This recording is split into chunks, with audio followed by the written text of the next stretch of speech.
রাজ্য সরকার সুপ্রিম কোর্টের ভুল তথ্য দেওয়া হয়েছে। Sagar Dutta medical college and হাসপাতালে ঘটনায় অভিযোগ জুনিয়র চিকিৎসকদের। নিশিদিন ডায়াগনস্টিক সেন্টার, এ কমপ্লিট ডায়াগনস্টিক সলিউশন। আমাদের ঠিকানা 144/1 সেন্ট্রাল রোড, আনন্দপুরি, ব্যারাকপুর, কলকাতা 122। আমাদের যোগাযোগ 9875338719। কামারহাটির Sagar Dutta medical college and হাসপাতালে গত 27 সেপ্টেম্বর মহিলা রোগীর মৃত্যুর ঘটনার পর উত্তপ্ত হয়েছিল Sagar Dutta medical college and হাসপাতাল। সেই ঘটনা নিয়ে সোমবার দেশের সর্বোচ্চ আদালত সুপ্রিম কোর্টের রাজ্য সরকারের পক্ষ থেকে যে তথ্য দেওয়া হয়েছে সেই তথ্য সম্পূর্ণ ভুল বলে দাবি করলেন Sagar Dutta medical college and হাসপাতালে কর্মবিরতিতে থাকা জুনিয়র চিকিৎসকেরা। তাদের বক্তব্য, রাজ্য সরকারের পক্ষ থেকে যে সময় নেওয়া হয়েছিল সুপ্রিম কোর্টের কাছে সিসিটিভি সহ অন্যান্য ব্যবস্থা করার জন্য, তার মধ্যে অধিকাংশ কাজ রাজ্য সরকার শেষ করতে পারেনি। আজকে রাজ্য সরকার যেই পয়েন্টগুলো প্রেজেন্ট করেছে সেগুলো একেবারে ভুল আর মিথ্যা। পয়েন্ট নাম্বার 1, পেশেন্টটি was not a male, it was a female patient.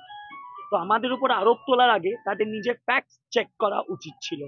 তারা বলেছে এটা একটা মেল পেশেন্ট ছিল, ওটা মেল নয়, ওটা একটা ফিমেল পেশেন্ট ছিল। ওরা নিজের ফ্যাক্টস চেক না করে আমাদের উপরে আরোপ তুলছে। 2 নম্বর কথা, বলা হয়েছে পেশেন্টটি বেড পায়নি, পেশেন্টটি একটি বেড পেয়েছে। পেশেন্টটি ফিমেল মেডিসিন ওয়ার্ড 1-এ বেড নাম্বার 4033A ভর্তি ছিল। আইসিইউ বেড হ্যাঁ পাইনি, বাট আমার একটা প্রশ্ন রইবে, আইসিইউ বেড দেওয়াটা ডাক্তারের কাজ না আইসিইউ বেড দেওয়াটা প্রশাসনের কাজ?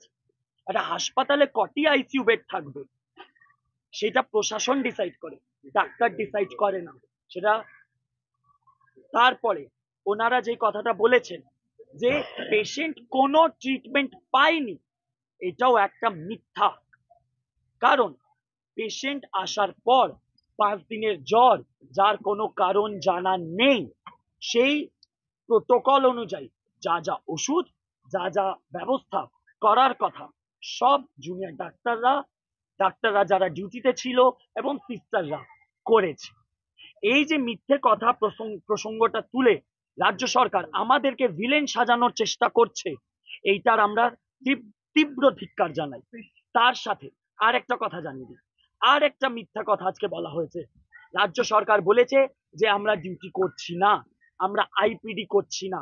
আইপিডি মানে ইনডোর পেশেন্ট ডিপার্টমেন্ট, যেখানে পেশেন্ট ভর্তি থাকে। এই কথাটা একদম মিথ্যে। যখন থেকে এমার্জেন্সি অ্যান্ড এসেনশিয়াল সার্ভিসেস চালু হয়েছে, আমরা এমার্জেন্সি এবং আইপিডি সবই করছি। এমার্জেন্সিতে পেশেন্ট এমার্জেন্সিতে সব ম্যানেজ হয় না।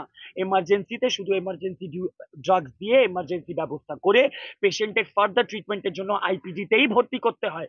সেই আইপিডিটাও কিন্তু জুনিয়র ডাক্তাররাই সামলাচ্ছিল এতদিন জয়েন করার পরে। তো রাজ্য সরকারের এই মিথ্যে কথাটাও আমি তীব্রভাবে ধিক্কার জানাই। আজকে পুরো শুনানিটায় বুঝে গেলাম যে রাজ্য সরকার আজকে জুনিয়র ডাক্তারদের নাম খারাপ করার জন্য আর আমাদের ইন্টেগ্রিটিকে কোয়েশ্চেন করার জন্য একের পর এক মিথ্যে কথা বলে গেছে। তার সাথে আর একটা পয়েন্ট আমি হাইলাইট করতে চাই, যেটা আজকে নিজে সিজিআই আমাদের respected chief justice of India বলেছেন যে কটা কাজ আগের হিয়ারিং এ রাজ্য সরকার গ্যারেন্টি দিয়েছিল যে 7 থেকে 14 দিনের মাথায় করবে, সেই কটা লিস্ট দিয়ে ডিউটি রুম হোক, লাইট হোক, সিকিউরিটি হোক, সিসিটিভি ক্যামেরা হোক, ওরা পার্সেন্টেজ অনুযায়ী প্রত্যেকটা কাজ কতটা শেষ হয়েছে সেটা বলেছে। কোনো কাজই 50% মানে অর্ধেকের বেশি ওঠেনি। সব থেকে বেশি যেখানে কাজ হয়েছে সেটা হচ্ছে ডিউটি রুম নিয়ে, সেটাও 44%। আর সিসিটিভি বসানো, যেখানে স্বাস্থ্য ভবনের রাস্তার উপর রাতে 30টার উপরে সিসিটিভি বসে গেল, সেইখানে 14 দিনের মাথায় মাত্র 26% সিসিটিভি বসেছে। এই ঘটনাটা আমি পরশুও বলেছিলাম যে সাগর দত্ততে মাত্র 11% সিসিটিভি এসছে। পরশুই 11% সিসিটিভি, 320টার মধ্যে 40টা সিসিটিভি বসানো চালু হয়েছে সবে। এটাকে সিজিআইও বলেছেন যে এই কাজের এই গতিটা খুবই খুবই খুবই কম। তাতে আমাদের রাজ্য সরকার আবার আরো 1 মাসের সময় চেয়েছে, যেখানে উকিল বলে যে রাজ্য সরকার তো 1 মাসের সময় চেয়েছিল, আমি ওদেরকে বুঝিয়ে 2 সপ্তাহ সময় চেয়েছি। 15ই অক্টোবর ওরা প্রতি চেষ্টা করবে কাজ শেষ করার, কিন্তু গ্যারেন্টি দিচ্ছে না ওরা 31 অক্টোবর অব্দি নাকি কাজ শেষ করবে, যেই কাজটা আগে শুনানিতে ওদের উকিল বলেছিল 7 থেকে 14 দিনের মধ্যে শেষ করে দেব। এইটাই হচ্ছে আজকে গোটা শুনানিতে রাজ্য সরকার শুধু একের পর এক প্রতিশ্রুতি, একের পর এক মিথ্যে কথা বলে গেছে। পেশেন্টের বাড়ির লোক থানায় অভিযোগ করেছেন এবং তাদের যেটা মূল অভিযোগ যে লাস্ট 2-3 ঘন্টা কোনো রকম ভাবে কোনো পরিষেবা তারা পাননি, কোনো ডাক্তারবাবুদের সেই ওয়ার্ডে দেখা যায়নি। তারা থানায় অভিযোগ করেছেন রিটেন ডিসিশন। যদি ওই ওয়ার্ডে ডাক্তার বাবুদের দেখা যায়নি গোটা শেষ 2-3 ঘন্টা ধরে, প্রথম কথা বলে দিই যে পেশেন্ট 2:57-তে ভর্তি হয়, পেশেন্টের কন্ডিশন ডিটোরিয়েট করে 4:30 নাগাদ 1.5 ঘন্টা মাত্র ছিল পেশেন্ট ওয়ার্ডে। যখন পেশেন্টের ডিটোরিয়েট করার আগে, ডিটোরিয়েট করার পরে যে ক্রিটিক্যাল ব্যবস্থা করা, আইসিইউর মতন চিকিৎসা যতটা সম্ভব ওয়ার্ডে করা, সিসিইউ রেফার পাঠানো, আনটিল 5:40 পেশেন্টের কার্ডিয়াক অ্যারেস্ট হয়, 6টার সময় দুর্ভাগ্যবশ পেশেন্ট মারা যায়। এই গোটা সময়টা ডাক্তাররা ওখানে ছিল। যদি ওরা না থাকতো তাহলে ওই সিসিটিভি ক্যামেরাতে ডাক্তার বাবুদের দেখা যাচ্ছে কি করে?